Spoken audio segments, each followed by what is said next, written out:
Welcome back नाज़रीन। Programme जे सिलसिले जा अॻिते वधायूं था। हिन वक़्तु असांखे स्टूडियो में ज्वाइन कयो आहे सीनियर स्पोर्ट्स जर्नलिस्ट आहिनि रियाज़ुद्दीन साहब। सर बहुत शुक्रिया प्रोग्राम में वक्त देने के लिए।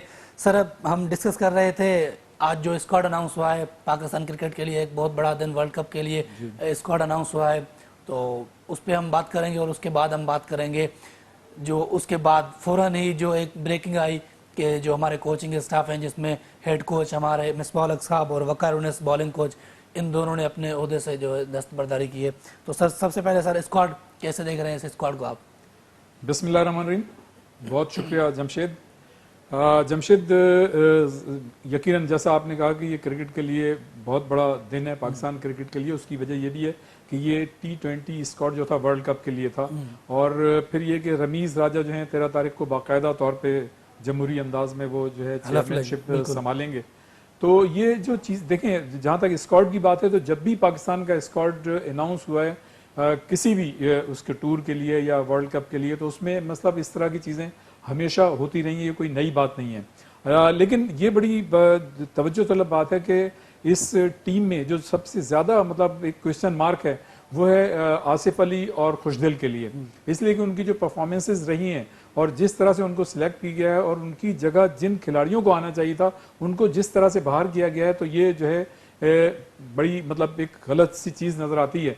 और लग ऐसा रहा है कि ये जो टीम अनाउंस हुई है तो इसको भी हमेशा की तरह जो है मतलब परफॉर्मेंस से ज़्यादा दुआओं की ज़रूरत होगी, तो इसमें हमें जो है दुआएं बहुत ज़्यादा करनी होंगी। तो मैं ये समझता हूँ कि हम सिर्फ दुआ ही कर सकते हैं कि पाकिस्तान की टीम जो है अच्छी परफॉर्मेंस का मुजाहरा करे, चाहे वो न्यूजीलैंड के खिलाफ हो या वर्ल्ड कप में हो। लेकिन वर्ल्ड कप जो है जाहिर है वो तो डू और डाई का मसला होता है, उसमें तो हमें ये बताना होता है कि हम दुनिया की कौन सी टीम है। और इससे पहले पाकिस्तान जैसा कि वर्ल्ड कप भी जीत चुका है 92 में, फिर ICC चैंपियंस ट्रॉफी पाकिस्तान ने 2009 में जीती थी, यूनिस खान की जाहिर कप्तान थे, और अब जो है सरफराज की उसमें कप्तानशिप में जीती थी। तो मैं ये समझता हूँ कि यहाँ पे जो सबसे ज़्यादा ज़्यादती हुई है वो ख़ासतौर से शर्जील खान के लिए हुई है, इसलिए कि उनको कम से कम जो है टीम में होना चाहिए था। एक दो लड़कों की और भी बात कर सकते हैं, सरफराज के साथ तो इससे पहले भी मतलब ज्यादती होती चली आ रही थी, और अगर वो बाहर हो गए तो वो कोई एक ऐसी सरफराज के हवाले से तो कुछ दिन पहले जो वनडे टीम अनाउंस हुई थी तभी पता चल गया था वनडे में नहीं है, तो शायद वो मेंटली सब प्रिपेयर हो गए थे, माइंड मेकअप कर लिया था सरफराज के हवाले से। लेकिन शर्जील को कम से कम मैं समझता हूँ कि इस टीम में होना चाहिए। शर्जील हो गए, या फिर आई थिंक जो शोएब मलिक है उनके हवाले से, शोएब मलिक का जिसलिए कि जो उनका एक्सपीरियंस और जिस तरह से हफीज को टीम में शामिल किया गया, ये एक अच्छी बात है कि वो ऑलराउंडर थे और उनके तजुर्बे से इनको फायदा उठाना था। लेकिन शोएब मलिक जिस तरह से परफॉर्मेंस पेश कर रहे थे और उन्होंने की थी, और जो उनका तजुर्बा है, जो एक्सपर्टीज है, जो एक्सपोजर है, जो एक्सपीरियंस है, मैं ये समझता हूँ कि उनको टीम में होना चाहिए था। अब जाहिर है एक चीज़ आपने दूसरी मतलब जो बात की कि हमारे हेड कोच और कोच जो हैं वकार यूनुस और हेड कोच मिसबाह उल हक जो है वो जाहिर है मतलब ये कि उन्होंने खुद ही स्टेप डाउन कर लिया है। लेकिन उन्होंने स्टेप डाउन नहीं किया, उनको पता है कि अब जो रमीज़ राजा हैं, जिस तरह की उनकी शख्सियत है और जिस तरह से वो चाहते थे और जिस तरह वो पहले भी कहते रहे थे मिसबाह उल हक के हवाले से खासतौर से वो बात करते थे। इस वक्त रिजाइन देना मतलब अवाम को बेवकूफ़ बनाना है। एक तो अगर हम देखें जो टीम अनाउंस हुई है, रमीज़ राजा कहेंगे, हालांकि सबको पता है कि रमीज़ राजा का ज़रूर इनपुट है, लेकिन रमीज़ राजा साहब कहेंगे कि मैंने तो 13 के बाद हलफ लड़ना था, तो ये टीम मैंने तो अनाउंस नहीं की है, चीफ सिलेक्टर ने की है। और फिर जब बात आएगी अपना मिसबाह उल हक की और अपना वकार उनैस की, तो तब कहेंगे कि मिसबाह उल हक और वकार उनैस को मैंने नहीं निकाला, वो खुद ही बाहर चले गए। देखिए तो जिम्मेदारी कौन लेगा जब अगर खुदा ना खास्ता, पहले तो पाकिस्तान उम्मीद करते हैं कि अच्छी परफॉर्मेंस दे, अगर अच्छी परफॉर्मेंस नहीं आती तो जिम्मेदारी कौन लेगा? देखिए एक तो ये चूंकि सिस्टम की खराबी है, हमेशा से इसी तरह से होता चला आया, लेकिन मैं ये समझता हूँ कि वकार को और मिसबाह उल हक को पाबंद करना चाहिए था खास तौर से। अगर तो मतलब रमीज़ राजा चाहते या वज़ीर आज़म इमरान खान जो कि पैटर्न इन चीफ हैं, जाहिर है ये चीज़ जो है उनकी मतलब नॉलेज में होगी। ऐसा नहीं कि वर्ल्ड कप के लिए स्क्वाड ऐलान हो रहा है इस तरह से किसी ये चीज़ें किसी की नॉलेज में ना हो। मैं ये समझता हूँ कि ये जो खला रखा गया है और ये जो क्वेश्चन मार्क रखा गया है, इसमें सबकी बचत होगी। खुदा ना खास्ता अगर पाकिस्तान की टीम, तो ये भी एक प्री प्लान मुझे मतलब एक चीज़ जो मैं समझता हूँ, हो सकता है कि मेरी बात गलत हो, लेकिन मैं ये समझ रहा हूँ कि सब अपने आप को बचा रहे हैं उस सूरत हाल से अगर खुदा ना खास्ता पाकिस्तान की टीम जो है वर्ल्ड कप में अच्छी परफॉर्मेंस ना दे सके। जो टीम अनाउंस हुई है तो तकरीबन जो नताज हैं वो हमें तकरीबन नजर भी आ रहे हैं इस वक्त। जी बिल्कुल, और देखे ना आपका मैच जो होगा आपका रवायती हरीफ है भारत के साथ होगा, तो एक वो तो देखें नर्व्स का खेल होता है भारत के और साथ भारत जो है। से हमने कभी वर्ल्ड कप नहीं जीता। वर्ल्ड कप के हाँ वर्ल्ड कप में हम उससे कभी नहीं जीत सके सिवाय इसके कि आईसीसी चैंपियंस ट्रॉफी में जो हाँ, सरफराज की लेकिन वर्ल्ड क़यादत में कप के हमने इवेंट में कभी भी हम हाँ नहीं। वर्ल्ड कप के मतलब उसमें नहीं जीते। लेकिन मैं ये समझता हूँ कि बहरहाल इन तमाम बातों के बावजूद हमारी दुआएं जो हैं वो पाकिस्तान टीम के साथ हैं कि पाकिस्तान की टीम जो है अच्छी परफॉर्मेंस पेश करे और वर्ल्ड कप जीतने में कामयाब रहे। लेकिन ये जो सिचुएशन पैदा की गई है तो मैं ये समझता हूँ कि ये बाकायदा जानबूझकर पैदा की गई है। आप देखें ना, वकार ने कहा कि अगर मिसबाह उल हक नहीं जा रहे तो मैं भी नहीं जा रहा। यार ये कोई मतलब मोहल्ले की टीम थोड़ी है, गली की टीम नहीं है, ये मैंने एक पाकिस्तान की उनको टीम है। देख के मैंने भी रिजाइन कर दिया। तो समथिंग इज एब्सोल्युटली रॉन्ग। ये देखे ना, इससे जाहिर होता है कि आप नॉन सीरियस एटीट्यूड है वकार यूनुस का। ये कोई बात है कि जी वो नहीं जा रहे तो आप, बल्कि आपको तो ये कहना चाहिए था कि अगर वकार नहीं है ठीक है इस टीम को मैं संभालता हूं। कम से कम ये तो होता कि कल अगर कोई परफॉर्मेंस, इसका मतलब है कि उन्हें भी ये पता है कि ये टीम जो है इस काबिल नहीं है।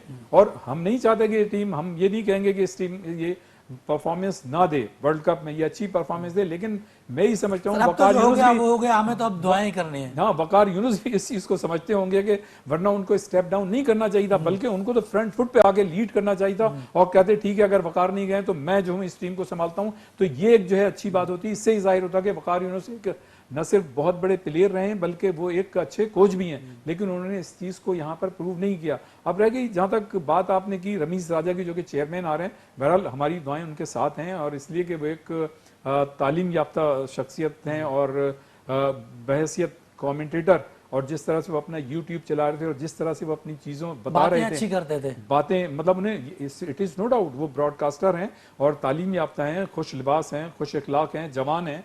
तो उनको मतलब ये कि, और फिर ये कि देखें बहैसियत कमेंटेटर दुनिया भर के जो क्रिकेटर्स हैं उनसे भी उनका इंटरेक्शन होता रहा है, उनसे उनके ताल्लुकात हैं। क्रिकेट बोर्ड जो है मुख्तलिफ दुनिया के, उनसे भी उनके ताल्लुकात हैं। तो he knows very well each and everything, इसमें कोई शक नहीं है, उनकी एक्सपर्टीज अपनी जगह है। लेकिन ये कि जैसा कि आपने देखा कि जिस तरह से वो अपने यूट्यूब चैनल में या कमेंटेटर अपने व्यूज, चीजें इस वक्त हमारे सामने आ रही हैं तो लग तो रहा है कि वो जो कहते थे वो अब वो कर रहे हैं। बिल्कुल, देखें ना, आपको याद होगा कि मिसबाह उल हक के हवाले से वो पहले ही कहते रहे थे, जो फॉरेन कोच हैं पीटर मोर, उनके हवाले से मतलब उनसे बात भी हुई है पीटर मोर से, और 2015 में वो हमेशा यही नाम रमीज राजा लेते रहे, इससे पहले लेते रहे। और आपको याद होगा कि जब जावेद मियांदाद टीम के कोच थे, ये मेरे ख्याल से 2004 की बात है, तो उस वक्त जो है बॉब वुल्मर को लेके जब ये सीईओ थे, आप रमीज राजा उस वक्त सीईओ थे पीसीबी के, तो वो बॉब वुल्मर को लेके आए थे जावेद मियांदाद की जगह। तो ये मतलब ये कि वो तो खुद हमेशा से उनका एक नुक्ता नजर है कि बाहर के कोचेस जो हैं वो पाकिस्तान की टीम के लिए बेहतर होते हैं। लेकिन अब ये देखना ये होगा कि अब जो टीम है हमारी उसके लिए ये बाहर के कोचेस जो हैं कितने सूदमंद साबित होते हैं। देखें, जहां तक कोचिंग की बात है ना, तो मैं जाती तौर पे ये समझता हूं कि जब एक प्लेयर की उम्र 25 साल 28 साल या 30 हो जाती है और अगर 50 या 100 मैचेस खेल लेता है तो उसको ऐसा कोई कोचिंग की जरूरत नहीं होती, सिर्फ ट्यून फाइन करने की जरूरत होती है। असल चीज जो होती है वो स्ट्रेटेजी होती है, प्लानिंग होती है कि किस तरह से किस टीम के खिलाफ किस ग्राउंड में किस विकेट पर आप उतर रहे हैं, और वहां पर आपको जो है किस तरह से बिहेव करना चाहिए, किस तरह से विकेट को मतलब लेना चाहिए, और अपनी जो जितनी भी आपकी प्लानिंग है, जो स्ट्रेटेजी है, और जितनी आपकी मतलब एक्सपीरियंस है, जो आपका एक्सपोजर है, उसको वहां पे आप किस तरह से मतलब वो निकालते हैं। सर कुछ प्लेयर्स हैं जिनके नाम यहाँ पर लिखे हुए हैं, जिनमें इफ्तिखार अहमद, आसिफ अली, खुशदिल शाह, हारिस रऊफ, शादाब खान और भी कुछ एक दो नाम है। ये हमेशा पाकिस्तान के स्क्वाड में आ जाते हैं। ये कैसे आ जाते हैं? शादाब खान इस वक्त 15 में है, जबकि हमारे जो मेन लेग स्पिनर है उस्मान कादिर वो 15 में नहीं है, रिजर्व में है, और धानी भी नहीं है, 15 में नहीं है। तो मतलब ये देखें, हालांकि धानी टॉप विकेट टेकर था, T20 का अच्छा परफॉर्मर था, आपने क्या किया कि वो किसी तरीके से टीम में ना आए, आपने उसको टेस्ट में डाल दिया, फिर टेस्ट में एक मैच भी नहीं खिलाया। अभी जो वनडे स्क्वाड अनाउंस हुआ है वहां पे आपने फिर उसको रख दिया, फिर अभी रिजर्व में रख दिया है। तो मतलब घुमा फिरा के आप उसको घुमा ही रहे। देखिए, जिन खिलाड़ियों के आपने नाम लिए हैं ना, मैं ये समझता हूं कि इनकी कोई ना कोई से होती है, इनका कोई ना कोई कनेक्शन होता है, इनकी कोई ना कोई मतलब ऊपर से बैक होती है। ये वो खिलाड़ी हैं, जब भी आप देखें अगर बैक होती है तो अपना इमरान खान साहब से जब सवाल किया गया था रिसेंटली, जब ओलंपिक्स के दौरान ही, तो उन्होंने कहा था कि जो बकिया 2 साल हैं वो मैं कोशिश करूंगा कि स्पोर्ट्स पे फोकस करूं। तो ये वो फोकस कर रहे हैं। देखें, नहीं अभी तो और दूसरे ज़ाहिर मसाइल हैं, लेकिन मैं ये समझता हूँ कि अब वक्त आ गया है कि स्पोर्ट्स पे तवज्जो देनी चाहिए। और उसकी देखें एक बहुत बड़ी वजह यह है कि इमरान खान चूंकि खुद भी मतलब एक स्पोर्ट्समैन रहे हैं, 1992 के आलमी कप की फातेह पाकिस्तानी क्रिकेट टीम के कप्तान रहे हैं, उनकी एक्सपर्टीज है, जाहिर है उनकी एक अपनी एक बात है और लोग इसीलिए तवक्को करते हैं, आम लोग भी और जो स्पोर्ट्स से मुतालिक लोग हैं या क्रिकेट के शायकीन हैं, तो वो ये तवक्को करते हैं इमरान खान से कि वो कम अज़ कम इस तरफ भी अब मतलब कि संजीदगी का मुजाहरा करेंगे। और मैं ये समझता हूँ कि अब वो वक्त आ गया है कि इमरान खान ने जैसा खुद कहा है तो यकीनन वो इस तरफ तवज्जो देंगे, और जब वो इस तरफ तवज्जो देंगे तो फिर ही मतलब ये कि इसमें जो है क्रिकेट हो या स्पोर्ट्स में उसमें थोड़े से बेहतरी के हालात पैदा होंगे। और जहाँ तक बात है रमीज राजा की, वैसे चेयरमैन जैसा कि मैंने आपको पहले कहा कि वो जो है पीटर मोर को कहते रहते कि वो उनको लेके आएंगे। आप ये देखें कि उनके आते ही जो है एक सिक्योरिटी ऑफिसर जो हैं कर्नल रिटायर्ड हैं मुकर्रम साहब, उनको चेंज कर दिया गया और उनकी जगह आए हैं अपने कर्नल रिटायर्ड इमरान डार। तो सिक्योरिटी ऑफिसर तो बाकायदा एक चेंज हो गया है वहाँ पे। तो इसी तरह अब जैसा आपने कहा कि वकार यूनुस और ने जो बात की है, मैं ये समझता हूँ कि कितने बड़े क्रिकेटर को, इतने बड़े कोच को ये बात जो है सेब नहीं देती कि वो ये कहे कि अगर मिसबा चला गया है तो मैं भी मतलब स्टेप डाउन करता हूँ। चलिए सर, रमीज राजा की अगर आप बात कर रहे हैं तो रमीज राजा के जो यूट्यूब चैनल था उस पर भी हम देखते थे कि वो हमेशा तकरीबन सरफराज को जब निकाला गया था तीनों फॉर्मेट से, तब उसने कहा था कि एक अच्छा डिसीजन है और हमेशा सरफराज के खिलाफ बातें जो थी वो करते थे। और इस वक्त जैसे ही वो आए तो सरफराज पहले वनडे से बाहर हो गए, फिर अब वो T20 से बाहर हो गए। तो अगर जब वनडे से बाहर हुए थे वहाँ पे आप लाए थे मोहम्मद हारिस को जो एक जूनियर प्लेयर है, जबकि मोहम्मद रिजवान, सरफराज अहमद फिर तीसरे नंबर पर आते थे हमारे पास रोहेल नज़ीर, फिर आते थे जीशान अशरफ। तो उन दोनों का नंबर भी चला गया और फिर कहीं ना कहीं नीचे से जाके बॉटम से आए हैं मोहम्मद हारिस। तो क्या सरफराज अहमद को अगर निकालना ही था तो क्या रोहेल नज़ीर को आप नहीं खिला सकते थे टीम में? बिल्कुल होना तो यही चाहिए था कि हालांकि ऐसा कि हमारी शाहीन टीम के कप्तान भी हैं, जहां भी हमारी शाहीन टीम जाती है पाकिस्तान ए टीम, उनके वो कप्तान भी होते हैं रोहेल नज़ीर।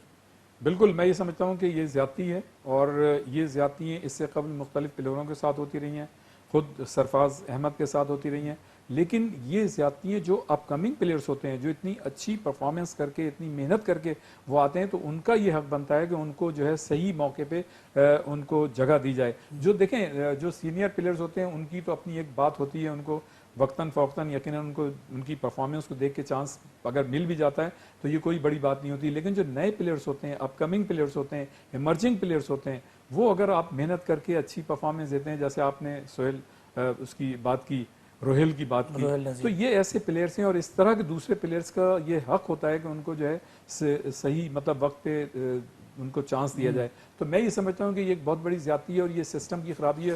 देखें, दुनिया भर के जितने भी क्रिकेट बोर्ड्स हैं या जो भी टीमें हैं उनमें ये जो होती है लाइकिंग डिसलाइकिंग होती है, तो उसकी परसेंटेज लेकिन बहुत कम होती है। लेकिन बदकिस्मती से हमारी जो टीमें हैं, चाहे वो किसी भी आप कोई भी टीम ले लें, और ख़ासतौर से हम क्रिकेट की बात इसलिए करते हैं, क्रिकेट एक पैशन है और मतलब क्रिकेट में हमने बड़ी अच्छी मतलब कामयाबियां हासिल की हैं। जब पाकिस्तान बना था उस वक्त से हमने बड़ी अच्छी अच्छी फतूहात हासिल की, अच्छी कामयाबियां हासिल की। तो मतलब ये कि जब इस तरह से क्रिकेट में ऐसे प्लेयर्स के साथ ज्यादती होती है तो ये एक क्वेश्चन मार्क होता है, तवज्जो तलब होती है और ये गलत चीज़ है। आखिरी हवाले से, स्क्वाड के हवाले से कहाँ रेट कर रहे हैं इस स्क्वाड को आप? देखें, वर्ल्ड कप को नजर में रखते हुए देखें, बहसियत पाकिस्तानी हमारी ये ख्वाहिश वो तो हम सब की है सर, हमारी ये दुआ भी है as a journalist, sports journalist हमारे यहाँ एज ए स्पोर्ट्स जर्नलिस्ट मैं ये कहूँगा कि पाकिस्तान टीम को कम से कम सेमीफाइनल में जो है इस स्क्वाड को देखते हुए जगह जो है हमें बनानी चाहिए। और अगर हमने थोड़ा सा कंसंट्रेट नहीं किया और फोकस नहीं किया या हमारी प्लानिंग जो है वो सही नहीं हुई, स्ट्रेटेजी हमारी सही नहीं हुई, जैसे कि अब नए कोचेस या हेड कोचेस टीम के साथ आएंगे, बात कोचिंग की नहीं होती कि वो बल्ला पकड़ के आपको बताएंगे, लेकिन जो उनका इनपुट होता है, जो वो चीज़ें मतलब शेयर करेंगे, वो अगर डिफरेंट होती हैं मिसबाउल हक से और वकार यूनुस से, तो एक जो प्लेयर है उसके लिए बड़ी मुश्किल हो जाती है कि यार देखें पहला जो कोच था वो ये कह रहा था, अब ये कह रहे हैं, तो वो यहाँ पे आगे जो है मामला जो है बिगड़ जाता है, जो असरअंदाज होता है टीम के खिलाड़ियों की परफॉर्मेंस पे। तो ये बड़ा मसला होता है कि इसीलिए ये कहा जाता है कि जब कोई बड़ा इवेंट आ रहा है और अगर एक हेड कोच या कोच कंटिन्यू कर रहा है तो उसी को मतलब बरकरार रहना चाहिए। तो मैं ये समझता हूँ कि अगर खुदा ना खास्ता टीम को कुछ हुआ तो इसकी सारी जिम्मेदारी अभी भी वकार यूनुस पे और मिसबाहुल हक पे आनी चाहिए और उनसे पूछगछ होनी चाहिए। लेकिन चूंकि हमारा सिस्टम ऐसा है तो मैं नहीं समझता। सिस्टम की अगर हम बात कर रहे हैं तो सर आखिरी सवाल हमारे सिस्टम के हवाले से, यहाँ पे रिसेंटली सिटी क्रिकेट एसोसिएशन हुई, जहाँ पे फिर मैचेस हुए, फिर वहाँ पे टीम सेलेक्ट की गई जिसमें 6 सूबाई टीमें बना दी गई हैं, जिसमें सिंध की एक टीम है, फिर पंजाब की 3 टीमें हैं, फिर KPK की एक और बलूचिस्तान की एक। तो उसमें जो सिलेक्शन हुई है इस वक्त, जिसमें सिंध की टीम में जो प्लेयर सेलेक्ट किए गए हैं उनमें तकरीबन कराची के प्लेयर्स सेलेक्ट किए गए हैं, उनमें भी एक जोन के 22 खिलाड़ी रखे गए हैं। तो क्या ये मेरिट है? और दूसरे जिस तरीके से कुछ अगर स्टेट्स निकाल के देखेंगे तो हमारे इंटीरियर के बहुत अच्छे प्लेयर हैं, बिलाल इरशाद, जिन्होंने सिटी क्रिकेट एसोसिएशन में बहुत अच्छा परफॉर्म किया, फिर उनको कैंप में भी बुलाया गया, कैंप में भी उन्होंने 3 डे 1 डे जो भी मैचेस थी सब में परफॉर्म किया अच्छा, लेकिन उनसे कम एवरेज वाले, कम स्ट्राइक रेट वाले वो प्लेयर इस वक्त सिंध की टीम में मौजूद हैं और वो बाहर बैठे हैं। देखिए जमशेद, ये कोई नई बात नहीं है हमारे इस कल्चर में और हमारे सिस्टम में, ये कोई नई बात नहीं है। हमेशा से आप ये देखें कि जो मतलब दूर दराज इलाकों के जो खिलाड़ी हैं उनके साथ हमेशा से ज्यादती हुई, और हमारा कुछ सिस्टम ऐसा है कि दूर दराज इलाकों में जो हमारा टैलेंट है, पंजाब की 3 टीमें, सिंध की एक टीम, पंजाब की 3 टीमें और मैं ये समझता हूँ कि इस सिंध की 2 कम से कम टीमें होनी चाहिए थी, जो हमारी मतलब मेरे प्रोग्राम में आबादी है। अपना उमर गुल साहब आए थे एक बार, उनसे भी मेरी बात हुई थी इस हवाले से। उन्होंने कहा था कि मैं बात करूंगा, क्योंकि वो क्रिकेट कमेटी के रुकन भी हैं, तो उन्होंने कहा मैं तजवीज़ पेश करूंगा, पता नहीं उस तजवीज़ का क्या हो। उन्होंने तो कहा था कम से कम होनी चाहिए वरना बहुत सारी नाइंसाफी होगी। देखिए जहाँ तक अगर उन्होंने बात की थी तो यकीनन उन्होंने कुछ चीज़ को देखते हुए बात की होगी, लेकिन फिर जब वो बाहर गए होंगे हो सकता है उन्होंने बात की हो, हमें मतलब किसी की नीयत पे शक नहीं करना चाहिए, उन्होंने यकीनन बात की होगी। लेकिन हमारे सिस्टम की खराबी ये है कि हम कभी भी ये नहीं चाहते कि टैलेंट को हम ऊपर लेके आएँ। हमें हमेशा ये डर खौफ होता है कि यार कहीं यहाँ से टैलेंट निकल आए तो उसको मतलब दबाने के लिए इस तरह की चीज़ें की जाती हैं। मैं ये समझता हूँ कि अगर हम मेरिट को मतलब फोकस करते, उस पर नज़र रखते, तो कम से कम अगर ठीक है टीम की, मैं समझता हूँ 3 क्या पंजाब की 4 टीमें होनी चाहिए, कोई मसला नहीं। कराची सिंध की 3 टीमें कर दें, इसी तरह जो है खैबर पख्तूनख्वा की 2 टीमें कर दें, कोयटा की मतलब 1 टीम बलूचिस्तान लेकिन की सर कर दें। फिर वही बात आती है ना कि इमरान खान साहब चाहते हैं कि जिस तरीके से 6 टीमें हैं, जिस तरीके का निज़ाम है अपना ऑस्ट्रेलिया में, उस तरह की क्रिकेट पाकिस्तान में होनी चाहिए। तो आबादी के लिहाज से कितना सारा फर्क है, कैसे हो सकता है ये सब कुछ? ऑस्ट्रेलिया की आबादी जो है हमसे आधी से भी कम है, आधी से वहाँ भी पे आधी 20 से भी कम टीमें, है। और हमारी आबादी 24 या 25 करोड़ होगी माशाल्लाह, और हमारे यहाँ जो है 6 टीमें। तो मैं ही समझता हूँ हमारे यहाँ तो कम से कम 20 क्या, जैसे ऑस्ट्रेलिया में 20 है कम आबादी पे, तो हमारी तो 30 टीमें होनी चाहिए। चले सर, बहुत शुक्रिया। बहरहाल हम आपने जैसा कहा, मैं ये समझता हूँ कि वर्ल्ड कप के हवाले से भी हमारी नेक तमन्ना, जैसे मैंने पहले कहा कि इस टीम को मतलब परफॉर्मेंस से ज़्यादा दुआओं की ज़रूरत होगी आवाम की, तो हमें अभी से दुआएं करनी चाहिए। और सर एक खुदा करे कि फनी ट्वीट किया था किसी ने, अगर वो भी यहाँ पर शेयर कर दिया जाए। जैसे आपने कहा दुआओं की जरूरत होती है, तो वहाँ पे लिखा हुआ था पाकिस्तान वर्ल्ड कप स्क्वाड, पहले नाम लिखा हुआ था बाबर आजम का, फिर लिखा हुआ था रिजवान का, फिर इंशाल्लाह इंशाल्लाह इंशाल्लाह लिखा हुआ था 15वें नंबर तक। जी बिल्कुल। तो इंशाल्लाह उम्मीद अच्छी है कि हम जीतेंगे। और सर बहुत शुक्रिया प्रोग्राम में वक्त देने के लिए। नाज़रीन, असांजे प्रोग्राम में स्पोर्ट्स बॉक्स जो वक्त ते पंहिंजे पुॼाणे ते पहुचे थो। ईंदड़ प्रोग्राम ताईं ॾींदा इजाज़त। अल्लाह हाफ़िज़।